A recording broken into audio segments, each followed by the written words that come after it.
are you today, Mr. Kasangi? Good. How are you? I'm good, thank you.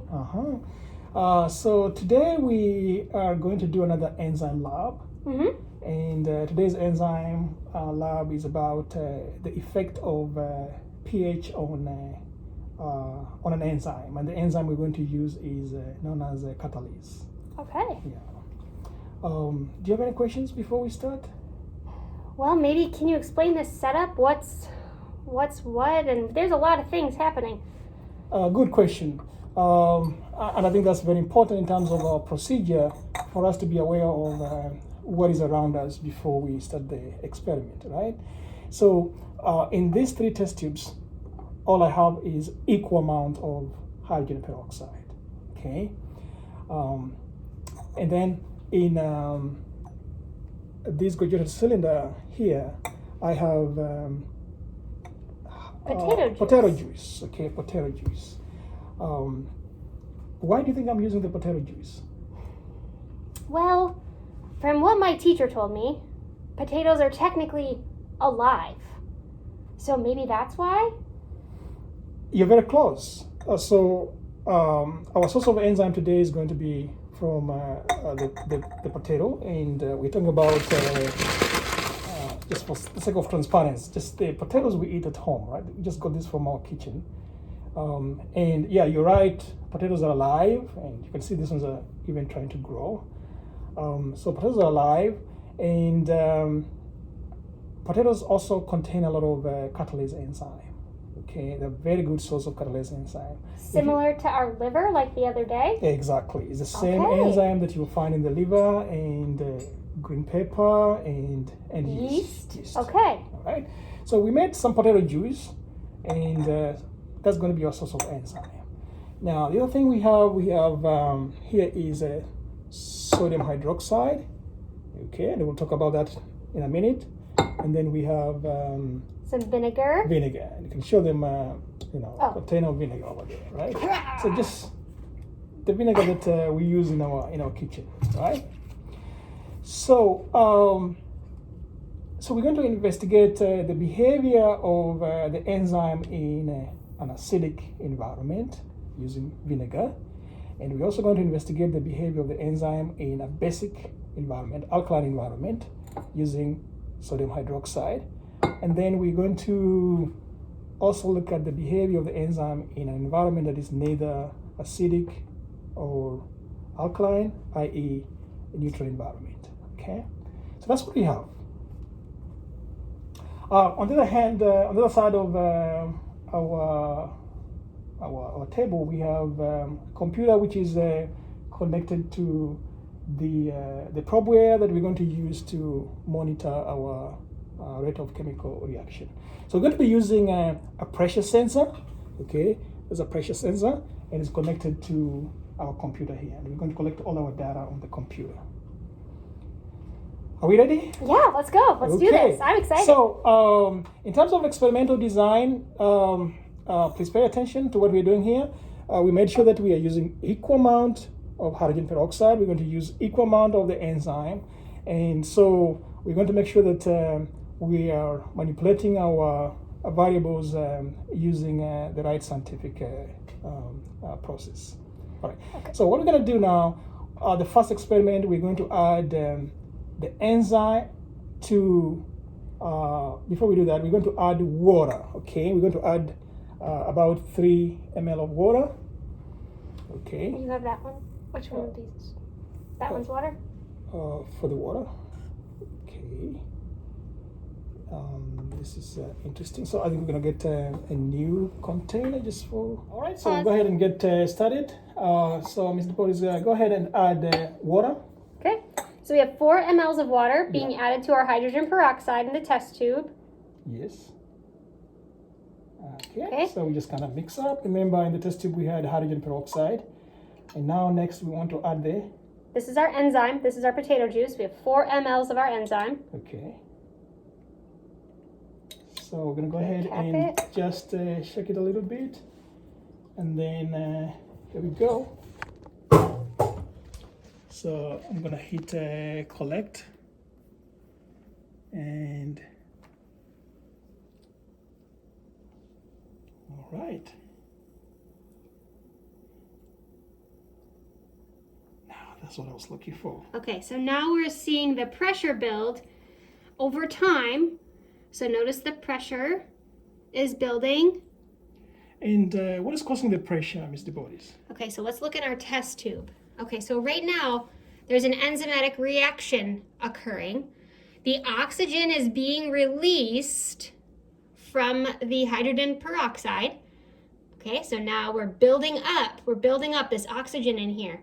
So it increases the pressure because this is now, it's airtight, it's sealed. And I can start feeling the pressure on my fingers. You can feel are you fighting it? Yes. Oh, Mr. Kasagi is fighting with this tube to keep it on. If he lets go, what's gonna happen? It's gonna pop. Oh. And I bet the kids would like to see that. that will not be nice. Okay. All right. Okay, so let's look at our graph. Look at that. I hope you can appreciate how sharp it is, and I think we just go ahead and stop. Okay. We got the idea. So again, we're going to summarize. That was potato juice with hydrogen peroxide and just water. Okay, the potato juice is the source of our enzyme catalyst. We're gonna show. This is what we're going to do. We have hydrogen peroxide. We're going to add vinegar. Okay, here's our vinegar. Okay. We are using vinegar to represent the acid in this experiment. So on your pH scale, we are acidic. So closer to 1. This one, I think we said it was a pH of about 2. 2.5, 3, thereabout. Okay.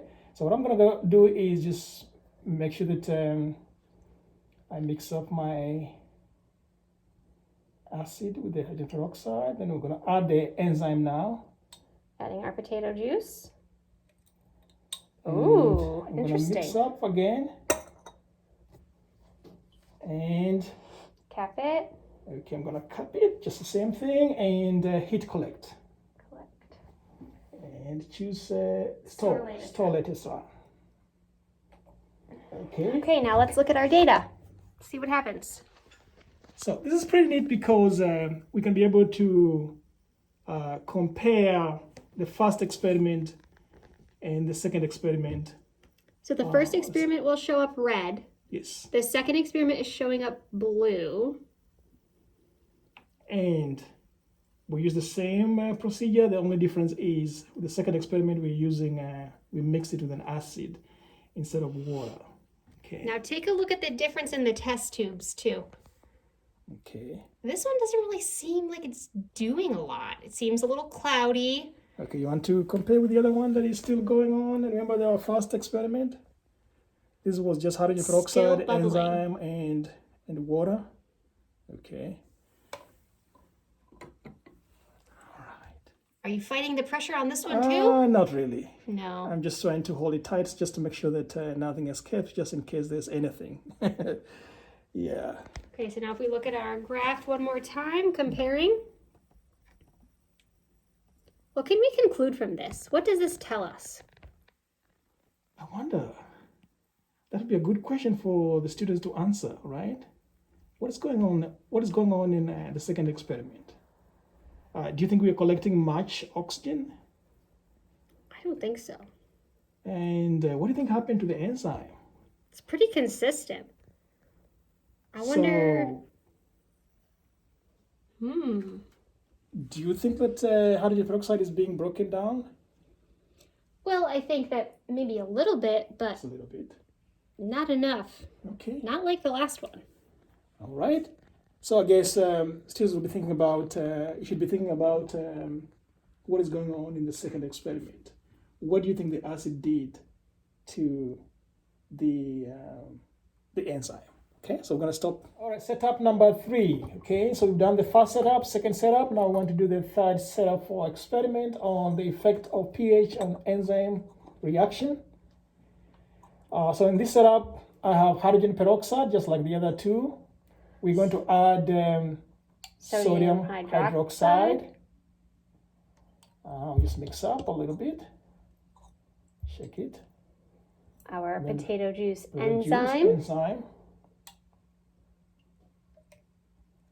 And we're gonna mix, and then same thing. We're gonna hold this tight. And Mr. Goldings, are you ready to hit collect? I am ready to hit collect. Okay, so let's see. And store latest run. Okay, so this is experiment or setup number 3. Hope it shows up. It should.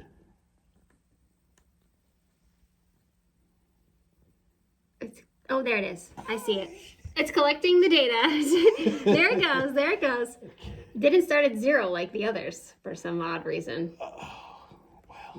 I mean, at 0, 0. So maybe we're already. Yeah, that's pretty interesting. At time, I don't know how many minutes are those, maybe seconds. That's when you started collecting some oxygen, not a whole lot. You guys get the idea. Let's see how it compares with the first 2.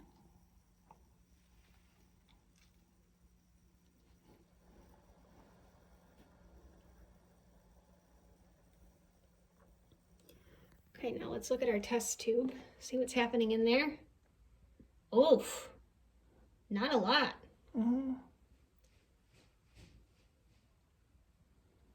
And just by physically looking at it, there's some bubbles. There's some bubbles. I guess for more than what we had for the acid, right? Is that correct? I think so. And, I think so. Yeah, the graph is showing us that. And the graph is also The green line is what backing we're us up. looking at right now. Yeah, slightly above the blue one for the acid.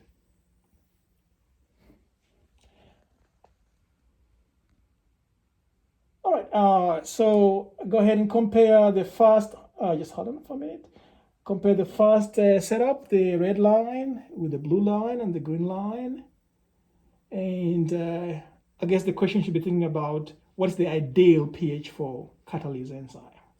What would be the ideal pH for catalase enzyme? Okay. All right. I think I'm gonna give them a chance to look at them all side by side. You guys can see all 3 setups. That would be a good idea. Okay.